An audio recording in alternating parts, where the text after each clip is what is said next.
Sa sulat nga gipadala ko kaninyo gisultihan ko kamo nga dili makighugoy-hugoy sa mga tawo nga makihilawason hilawasnon 'no.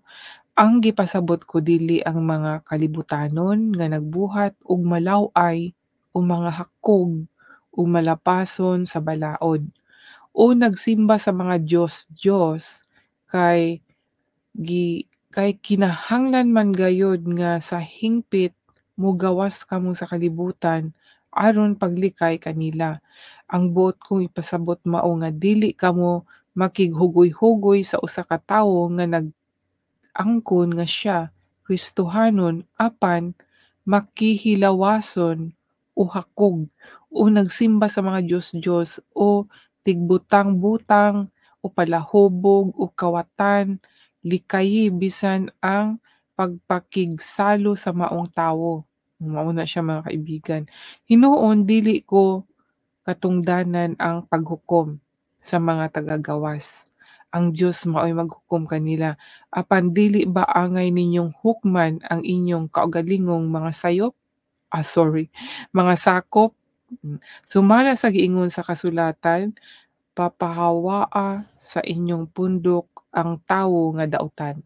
Ayan mga kaibigan, so kung naadyo'y pag-judge gihapon 'no, pero ang pag-judge di ay ani kung ano mo yung sakop kasama kauban nimo, pundok nimo, pero sa gawas dili ka ka-judge, so mao din na siya. So naa pa'y daghan pa tag ano about sa judgment 'no, kay si Pablo bitaw nag-ano na siya, nag-ano siya, tung naghimo og malaw-ay iyan ang gi-judge 'no. Siyempre makita man gyud nato 'di ba, kung ang tao nga nagbuhat gyud og dautan maka-judge man gyud ta. Pero dili nato ma-judge nga ka ng maimpyerno, ma-judge lang nato nga dautan kay dautan lang iyang gibuhat. Halimbawa, kung isa ka tawo nakita nimo kanang yung adultery kay common kay na karong panahona. Diri lang sa internet, 'di ba?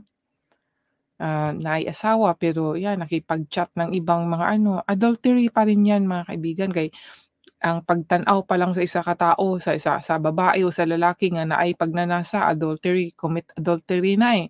How much more na relationship 'di ba sa internet. So, nga naa kay kuan, naa na kay asawa. So, ano yan siya.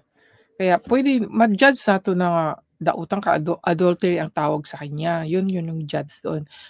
Pero dili nato ma-judge na, "Uy mapunta ka na sa impyerno," kay naa pa may kaligtasan, naa pa man puwede pa man makahingi ng ano, tawad 'no. Si Lord na ang mag-ano, sa buong-buo talaga yung judge kung saan mapupunta ang ating kaluluwa, sa langit o sa impyerno. So ngayon mga kaibigan natapos ako sa Bisaya at least, kahit paano may naunawaan ako 'no. So dahan-dahan po talaga at, ang ganda po ng ano, ng ng mensahe.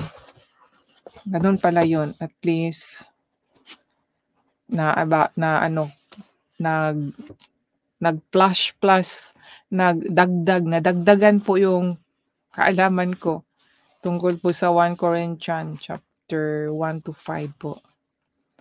Maganda po yung ano, talata. Lahat po ng para sa akin ha, maganda po ang ano, ang Biblia.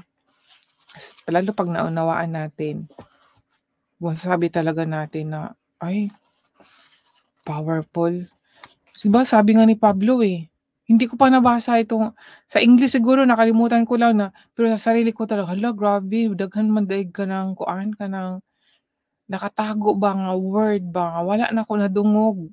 Nung sige kog simba, nya nagbasa ko daghan man daig manindot man daig ni kaayo. Parang kayon ko nga hidden word na hindi hindi ba ibinahagi sa atin. Amazing talaga, bakit hindi nila ibinahagi 'no, itong ano, itong Bible at sinasabi ng iba na mythology, mythology ang mga ibang talata dito. Para sa akin ano, ah, ano ba 'yun, yung guide sa akin, hindi lang sa dito sa mundo na pag-uugali natin kundi sa spiritual na bagay din po. Malalaman din po kasi natin may sinasabi din po kasi about sa espiritu. Kasi God is spirit, 'di ba? Itinuturo din dito sa atin, eh. Pero hindi yan itinuturo 'no kung paano ba mag-change ang espiritu ng tao, hindi yan nila inaano. Dahil 'pag lahat ng tao siguro nagcha-change ano, na about talaga na, maging Christ ano talaga follower, magkakaroon kasi ng ano, eh, yung bang boldness, power. Hindi power na ano, yung, mayayaman, ng maraming pera, hindi gano'n. Yung ibang power po, yung ma-open eyes, makikita mo yung something na, wow, ganito pala yung ano, kahit tao ka 'no, tao ka pero nakikita mo yung about sa spirit things ba, na gano'n pala ang Diyos makikipag-usap. Kahit ako nga na-amaze ako, eh. Si Lord sobrang amazing. Ano kaya talagang itsura niya, bakit gano'n? 'No, yung mga experience ko lang po mga kaibigan.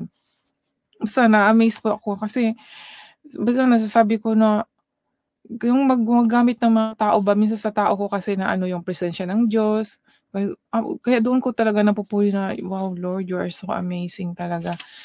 Iniisip ko pa lang talagang alam niya na basta parang masabi ko talaga na alam talaga ni Lord. Bakit gano'n? So, amazing ano guys, mga kaibigan, mga kapatid 'no? Amazing talaga ang Diyos, 'yan po talaga ang masabi ko, amazing, so amazing. Basahin ko po sa Tagalog mga kaibigan, diretso-diretso lang po 'no? Maganda din po kasi yung parang nagbabasa lang ako ng pocket books. Tapos kung ayun, yung naunawaan yun, sa may kagalakan sa puso. Yan. Hindi po ako natatakot sabi nila na ano, yung ano, masira ng ulo, hindi totoo yun. Totoong mag-change mind kasi nga nakilala mo si Jesus Christ, eh. Kagaya nung ikinukuwento ni Pablo si Jesus Christ, 'di ba? Makikilala mo kung sino siya, so magcha-change ka talaga, yung hindi ka na talaga mag-aano ng ibang ano, 'pag once na alam mo yung salita ng Diyos, makilala mo ang totoong Diyos mula pa noon 'no, Diyos ni Abraham, Isaac, and Jacob. 'Pag makilala mo yun, yung Diyos nila, hindi ka na talaga mag-aano ng iba. Hindi ka na mag-iingat ka na sa pagtawag sa pangalan ng Diyos. Diyos yung tinatawag mo, eh, tapos tatawag ka ng ibang pangalan na hindi Diyos. Yan po ang karumal-dumal.